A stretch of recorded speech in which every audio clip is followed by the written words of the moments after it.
At Lowe's, every pro is an MVP to us. It doesn't matter how big or small your business is. If you're a plumber, roofer, electrician, or remodeler, your business earns back when you spend, gets exclusive offers, and paint rewards. It all adds up to help drive your business. Join Lowe's MVP's Pro Rewards and Partnership Program today. Minimum purchase required. Earnings and paint rewards awarded as Lowe's e-gift cards. Exclusions, restrictions, and more terms apply. Valid through 12/31/22. See Lowes.com/L/Pro Loyalty terms. Subject to change. U.S. only.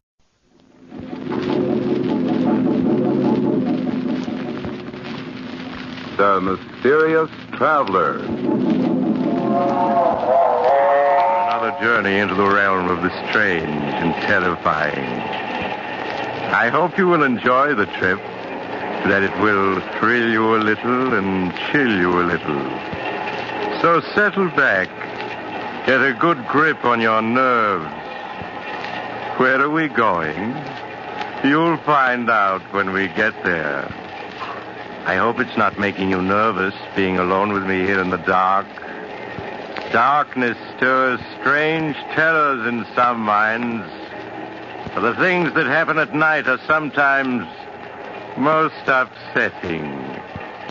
Things such as cats that vanish or die, as in the tale of the House of Death.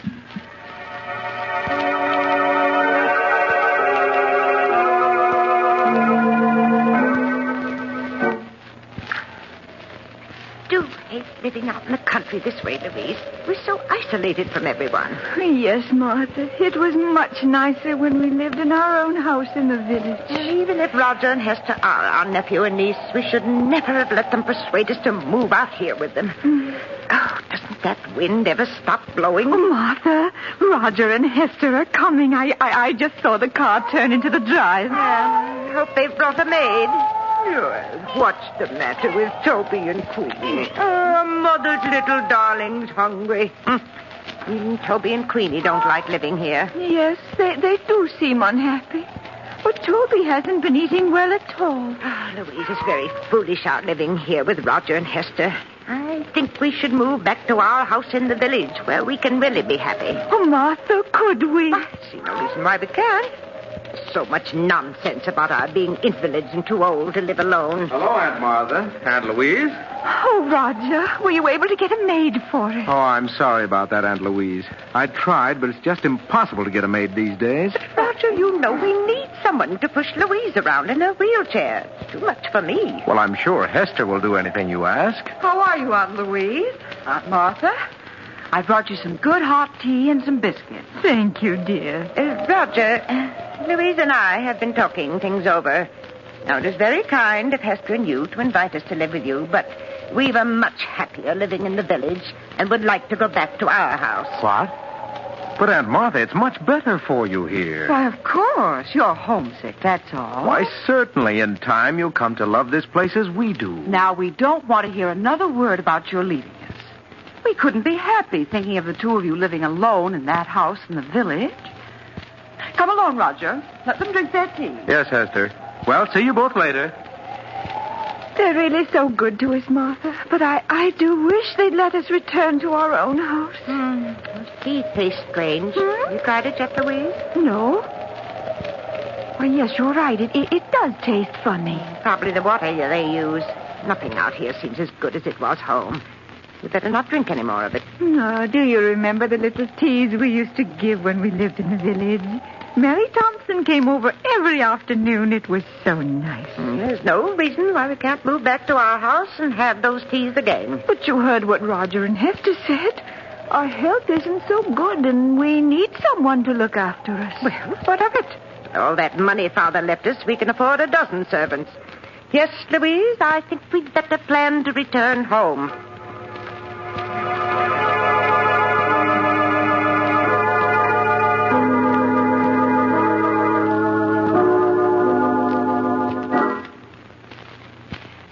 The mail car in sight, Louise? No, Martha, not yet. You know, I've been thinking quite a bit these past 24 hours about returning home, and I think we'll leave here in a few days. Oh, Martha, that would be wonderful. Oh, look, here comes George Gibson now with the mail. Well, about time, too. Yes. How would fat Toby and beautiful Queenie like to go back to their own little home? Oh, Martha, they understand perfectly what you're saying. Look how happy they are. Good they do. Hello, Aunt Martha. Aunt Louise. George Gibson just delivered the Sentinel. Oh, Here you are. Thank you, Roger. We've been waiting all day for it. Oh, that's all right, Aunt Louise. Hester will soon bring you your supper. Now, let's see. Oh, Martha, let's look at the obituary notices first. That's just what I was turning to, Louise. Here we are. Did anybody we know die? Now, let me see. Oh, yes. You remember Amos Wilson, don't you? Yes. He died 2 days ago. Poor Amos. He was about your age, wasn't he, Martha? Certainly not. He was a good deal older. Martha, look at this. Why, it says that Mary Thompson is entering the home for the infirm. The poorhouse? Oh, no, it can't be. Oh, the dreadful place. I'd sooner be dead than in that home. Poor Mary. Oh, I shudder every time I think of that horrible place. The poorhouse. Martha, after we move back to the village, can't we have Mary come to live with us? Yes, of course. Going to the poorhouse would be the death of her. Oh. Huh? Louise, what are you staring at in this paper? No, it can't be. What can't be? Read what it says in the real estate column. The old Abbott mansion, owned by the Mrs. Martha and Louise Abbott, has been put up for sale by their nephew, Roger Abbott. What? Why, it must be a mistake. We never told Roger to sell our house. I wouldn't dream of it. Well, Martha, it's been in the family for almost a century. How could Roger do such a thing? I'll soon find out. Roger! Now, Martha, you mustn't get excited. But why should he want to sell our house? Are you calling me, Aunt Martha? Yes, Roger. What's this in the Sentinel about our house being for sale? Oh, is it in the Sentinel? Oh, I'm sorry. It is a mistake, isn't it, Roger? No, Aunt Louise. Oh. You see, as co-trustee of Grandfather's estate, I thought it would be a good idea to sell the house. Prices are high these days, and the house is rather old. But you had no right to put the house up for sale without telling me. I won't hear of the house being sold. Now, you mustn't get excited, Aunt Martha. If you don't want the house sold, I'll remove it from the market. Oh, please do.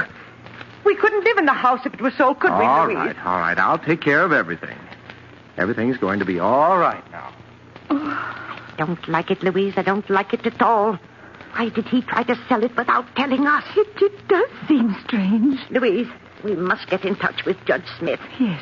He's the administrator of Father's estate, and he'll take care of everything for us in the way we want it. It isn't that I don't trust Roger, but you must recall the scrapes he was in when he attended college. His conduct after that was...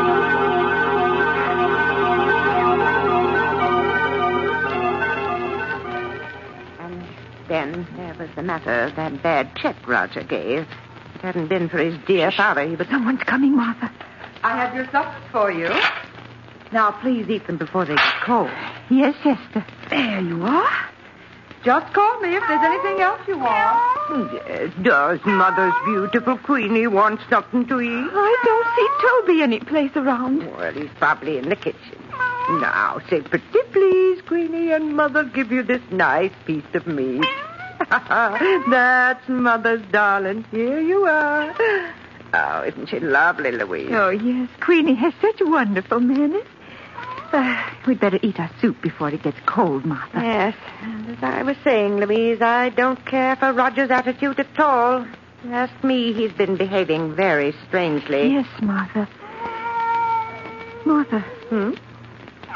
Martha, that piece of meat you gave Queenie doesn't seem to have agreed with her. She looks ill. Oh, yes, you're right.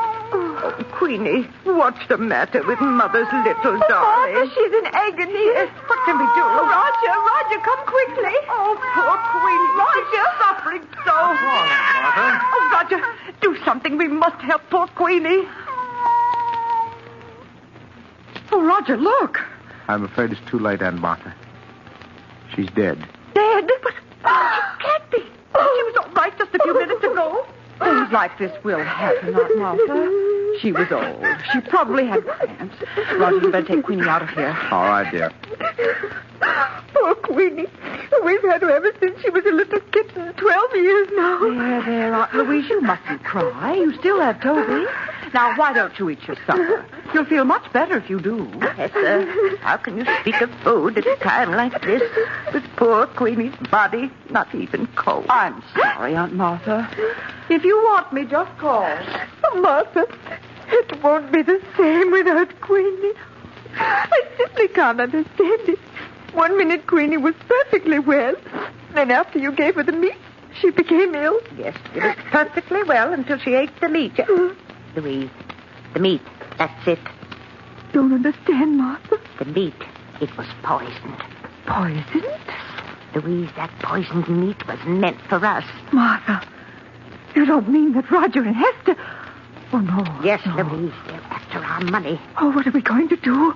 We can't get at the phone. Got to get in touch with Judge Smith. Our lives depend upon it.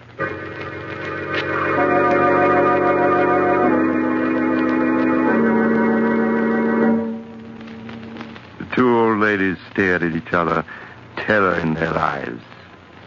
The minutes dragged into hours, and each hour was a nightmare, as they waited for the time to come when they could make the one contact between themselves and the outside world. Do you see George Gibson's car yet, Martha? No, Louise, but he should be in sight any minute now. Oh, what if Hester or Roger come home before he gets here? Then we won't be able to talk to him about our message to Judge Smith. Now, Louise, you know Roger isn't due home from work for another hour. Yes, but what about Hester? She's over at the miller's farm, and she's liable to return any minute. Louise, I see George Gibson's car. Oh. He's just turning into the drive. Hurry, Martha, hurry. All right, Louise, I raised the window. Martha, call to him quick before he gets away. George Gibson. Hello? Who's calling? Look over this way, George. It's Martha Abbott. I want to see you. Oh, it's you, Martha. Well, howdy, I'm coming. He's coming, Louise. Do you hear? Now we'll be able to get in touch with Judge Smith.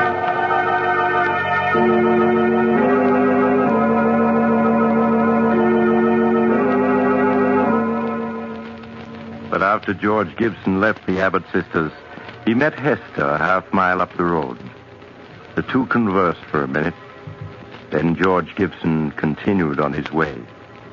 Hester stared after him as he drove away, her face tense and white. Then, as if suddenly understanding the implication of his words, she turned and ran towards her home, her heart pounding with fear. Roger, I just met George Gibson, and he told me that when he delivered the mail here, Aunt Martha and Aunt Louise called him into the house. Call him into the house? Yes. They asked him to get Judge Smith for them at once. I told you it wasn't safe to leave them alone, even with the phone locked in our room. All our plans may have been for nothing. Oh, Roger, do you think they suspect? I don't know. I do know it was a mistake letting them talk to George Gibson. After all our careful work, we can't let everything be spoiled now.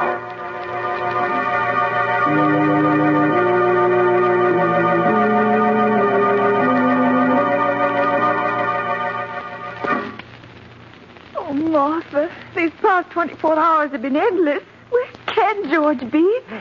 Probably delayed somewhere. Oh, Martha, there. George is coming. He just turned into the drive. I told you he wouldn't fail us.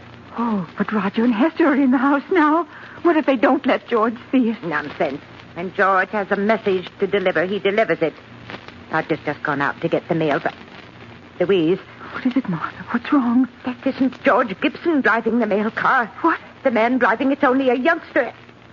Now he's leaving. Martha, what does it mean? I don't know. I don't understand. Perhaps George is ill and he couldn't come today. Hello, I'm Martha, Louise. This magazine just came in the mail. Thought you might like to see it. Thank you, Roger. Why didn't George Gibson deliver the mail? Oh, so you noticed there was a new driver today. Yes. I'm sorry to tell you this, but poor George Gibson was killed last night. Killed? Oh, no. He had an accident as he was returning to the village. An accident? Yes. I don't want to speak any more about it. It'll just upset you. Hester will bring you your supper soon. Oh, poor George. That means Judge Smith never got our message. Oh, Martha. Louise, don't you see? It wasn't an accident. But Roger said it was. George was deliberately killed to keep him from going to Judge Smith. Martha, you don't mean that Roger and Hester... Louise, they won't stop at anything to get our money. Oh, Martha, I'm so frightened. Oh, we must have courage or we're lost. Oh, but if we can't get word to the outside and they're poisoning our food... Well, we haven't eaten a thing since poor Queenie died. We can't go on throwing food away or we'll starve. There's only one thing to do, Louise, if we're not to starve. Toby must sample our food before we eat it. You mean to see if it's poisoned? Yes. Oh, I know it's dreadful risking poor Toby's life like that, but it's the only thing to do. And meanwhile, we must get in touch with Judge Smith. We must.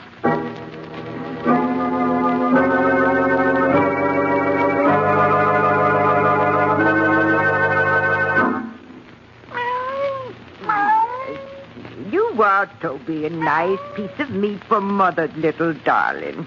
Martha? Where are you feeding Toby? He gets plenty to eat in the kitchen. Of course. I've always fed Toby from my own plate. He expects it. But, Aunt Martha, if you feed that meat to the cat, there won't be enough for you. Yes. If you're to get well, you need all that food. Now, I don't want you feeding Toby any more of it. Here, Toby. Come along, boy. Come on out to the kitchen while Aunt Martha and Louise eat their supper.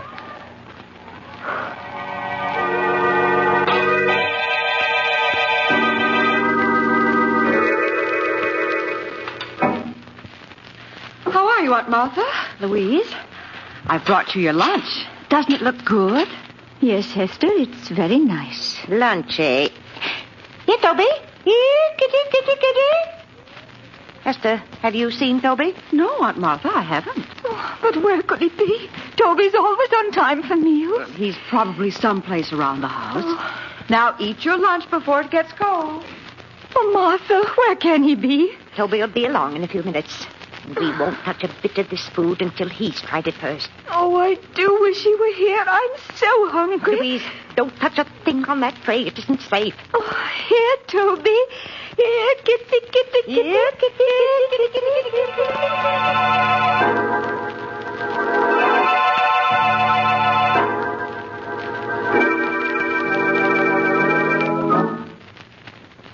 Good evening, Aunt Martha. Louise, how are you? Good evening, Roger. I have your supper here for you, too. But, Aunt Martha, neither of you ate your lunch. What's wrong? We weren't hungry, Hester. Have you found Toby yet? No. I've looked everywhere for him, but he seems to have disappeared. Oh, no. Now, you mustn't worry. I'm sure he'll turn up. Yes. Aunt Martha, you and Louise can't afford to miss meals in your state of health. Why, certainly not. Now, we want you to eat everything that Hester has brought you. Yes, you'll make us very unhappy if you don't. Now eat it while it's hot. Come along, Roger. I'll get you your supper. All right, dear. Did you hear what she said about Toby, Louise? Yes, he's vanished. Nonsense. They've killed him. You saw how angry they were last night when we fed Toby from our plates. They've killed him so he won't spoil their plans. Oh, Martha, what are we going to do? I'm so hungry. Got to get word to Judge Smith before it's too late. But how? Tomorrow, I'm going to go out to the road and try to get to the village. But, Martha, it's 2 miles to the village, and you know you can't walk more than a few yards. You're not strong enough. Louise, with either starvation or poisoning staring us in the face, we haven't any choice. I must try to reach the village.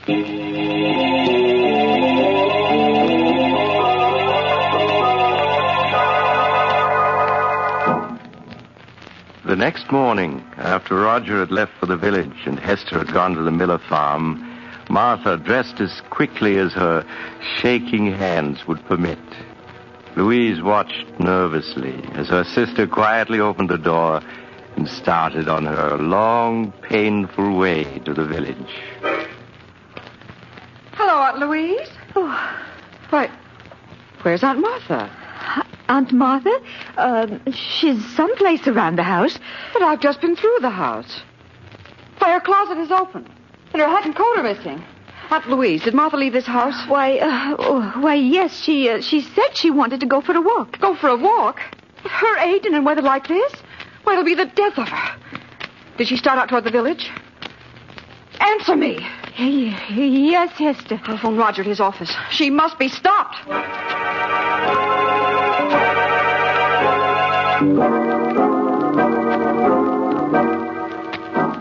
20 minutes later, As Roger drove along the road leading to his home, he saw a small figure in the distance. It was Aunt Martha. There was a weary, painful look on her face as she hobbled towards the village. In spite of her determined resistance, he put her in his car and drove rapidly on home. One thought was uppermost in his mind. He must make sure that this could never be repeated. Oh, Martha, I'm so hungry. Yes, Louise, I know. So am I. We've gone 3 days now without eating. We left them our money and our wills. Why must they kill us? They're nothing but common murderers. Oh, if there was only some way to get word to the village. Louise, I've got an idea. What is it, Martha? If we were to set fire to the house, they'd see it in the village. Yes. And then the fire company would come out. Then we'd be able to tell them we'd be saved. Oh, but Martha, Hester and Roger would put out the fire before it could get big enough. Louise, I know a way we can prevent them from putting out the fire. You do? Yes, and we can save ourselves, Louise. We can save ourselves.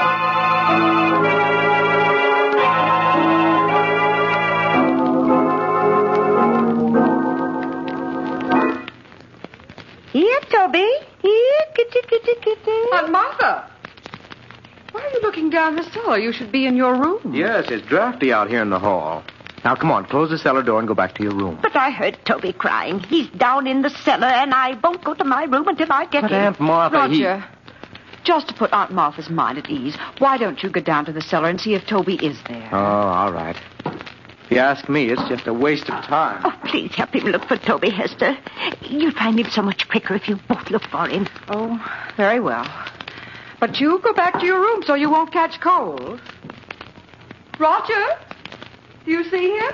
He doesn't seem to be any place here in the cellar. Now we'll see just how smart you are, trying to poison us. There, you won't stop us from escaping now. Oh, I must get Louise. Louise! Yes, Mom? Oh, Louise, it worked. Martha, you mean you were able to lock them in the cellar? Yes, and with the door locked, they can't get out. Oh. Aunt Martha, unlock this door. Let us go! Oh, they found out they're locked in. Don't you worry about it, Louise. I'll take care of everything. Oh, Martha. Aunt Martha. Martha, what are you doing with that kerosene lamp? I'm pouring the kerosene around the room so that it'll burn better. Oh. Are you ready to leave, Louise? Yes, Martha. Then strike a match and start the fire. Please, Aunt Martha, please open the door. Oh, how quickly it's starting to spread. Yes, we'd better leave. I'll push your wheelchair, Louise, and you try to help by rolling the wheels. Yes, Louise. There. Yes, we're coming along nicely. Oh, Martha, I hate to do this. Louise, you mustn't waste any pity on them. Even if they are our niece and nephew, they're nothing but common murderers. Yes, I suppose you're right. Now I'll just open the front door and we'll be free. Roll the wheels a bit, Louise. Yes, I am. Just a few feet more and we'll be safe. There. Far enough away from the house to be perfectly safe. Oh, my. The whole house is on fire now. Yes, lovely fire, isn't it? I don't feel cold at all. Oh, do you think they can see it in the village by now, Martha? I'm sure they do. Now remember, Louise, when the fire company gets here, we don't know what happened to Roger and Hester. We just managed to get out ourselves. Yes, Martha. If we told them what we were forced to do to escape, we'd have to reveal that our own niece and nephew were poisoners, murderers. We don't want to disgrace the family name, Louise. Oh, no, Martha. Of course not. Oh, look, Martha, look. The roof is beginning to go.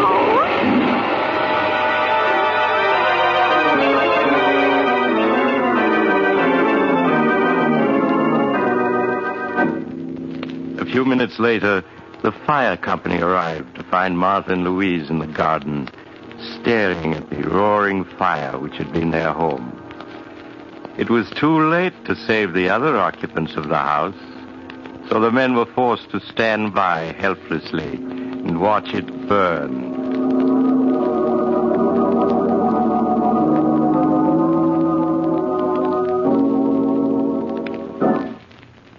Good morning, Judge Smith. Good morning, Miss Martha, Miss Louise. I trust you're well after that terrible ordeal last night. We're much better, thank you, Judge. Well, now that your niece and nephew are gone, we must plan for your future. Oh, you don't have to bother, Judge. All we want to do is move back to our old house, hire a few servants, and live as we used to. Oh, and I was wondering if you could arrange to have Mary Thompson come live with us. I won't hear of her going to that dreadful home for the infirm. Oh, no, it would be the death of her. Ladies, I'd hoped I'd never have to reveal the truth to you, but now it appears I must. I don't understand, Judge. Last month, the bonds in the trust fund your father left you became utterly worthless. What? Your nephew and niece were afraid the shock of learning you were penniless would kill you. So it was decided to keep the news from you. That's why the three of us persuaded you to move in with them. Your house here in the village had to be sold to meet debts of the estate. But that can't be. Father left us so much. It's all worthless now. Perhaps I should have told you this a month ago. But your niece and nephew wouldn't hear of it. In spite of the fact that they had only Roger's salary to live on, they were determined to prevent you from ever learning of your misfortune. But the deaths of poor Queenie and Toby, of George Gibson. George Gibson? Yes. I'm afraid I don't understand. Surely you heard he was killed a few days ago when a tire on his car blew out and it overturned. You mean he wasn't murdered? Certainly not. Are you feeling well? Has my news been too much for you? No. Well, now that your niece and nephew are gone and there's no one to support you, I'm afraid there's only one thing left. One thing left? What's that? I'm sorry to say, the home for the infirm, the poorhouse.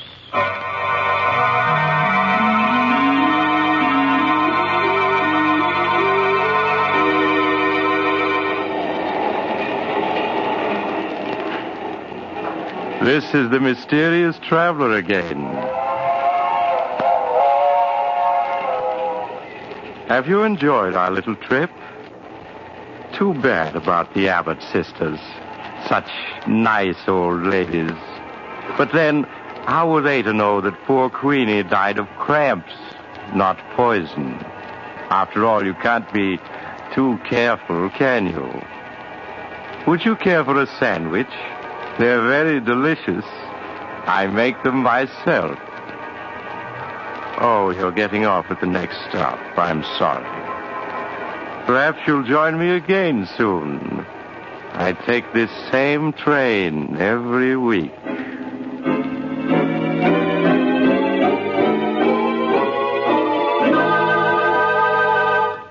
You've just heard Chapter 9 of The Mysterious Traveler, a series of dramas of the strange and unusual brought to you each week by station WOR.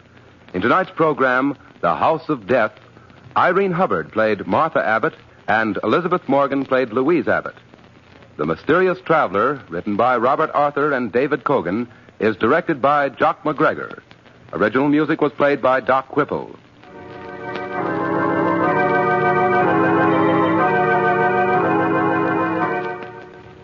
Listen next week to a tale titled The Man Who Knew Too Much.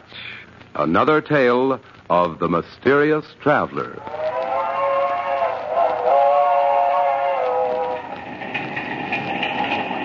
The Mysterious Traveler is presented by WOR Mutual every Sunday at 7 over most of these stations.